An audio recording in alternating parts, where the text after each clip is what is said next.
Nous continuons à parler de ces actes de sabotage ayant visé la SNCF avec Alain Rodier, directeur de recherche au Centre français sur le renseignement. Alain Rodier, bonjour et merci d'avoir accepté notre invitation.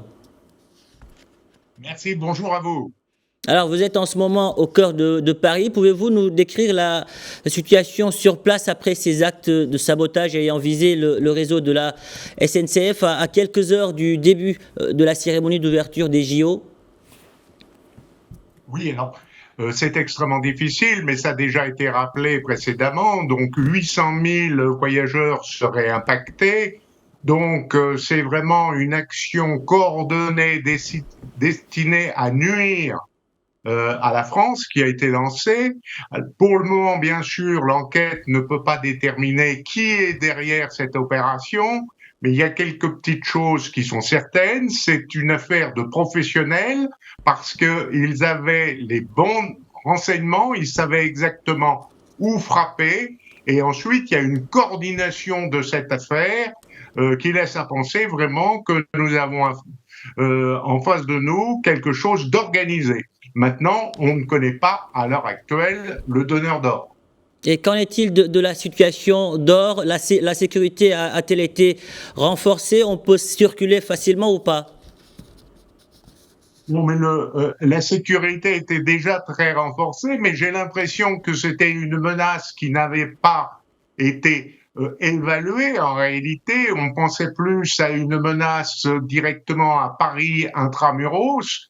D'ailleurs, je peux vous dire que en faisant un peu d'humour, on pourrait comparer Paris à Pyongyang à l'heure actuelle parce que il y a plus de circulation, il y a personne dans les rues, sauf bien sûr autour des lieux festifs, mais on est complètement gelé alors qu'il fait chaud. Donc c'est pour ça que j'ai tendance à comparer Paris à Pyongyang. Et pour le moment, les autorités sont très prudentes sur la manière de communiquer. Emmanuel Macron refuse de commenter ces actes de sabotage. Son Premier ministre démissionnaire joue aussi la carte de la prudence. Pas de mots terroristes, on parle jusqu'à présent de sabotage. L'image de quelle France veulent-elles montrer à quelques heures de l'ouverture des JO? Et il est tout à fait évident qu'il ne faut pas mettre le mot terrorisme en avant parce que le but du terrorisme, c'est de terroriser les gens. Et c'est pas le moment, effectivement, de terroriser les spectateurs, les participants aux Jeux Olympiques. Mais je dirais, ça débute bien mal.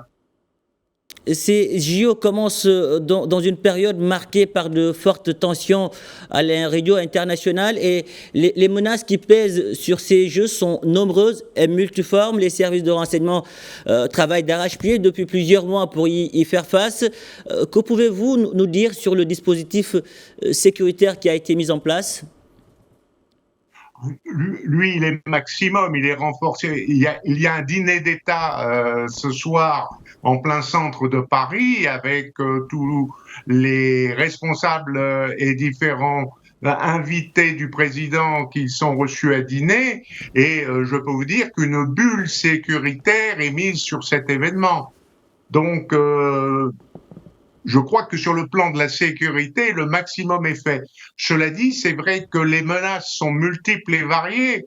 Elles peuvent venir de mouvements terroristes qui sont liés soit à la cause palestinienne, soit de la Russie, et soit même en interne. Soyons francs, nous avons eu des menaces en interne, mais par ce qu'on appelle l'ultra-gauche à l'heure actuelle, dont certains éléments souhaitent perturber les Jeux Olympiques et la vie de la société en France.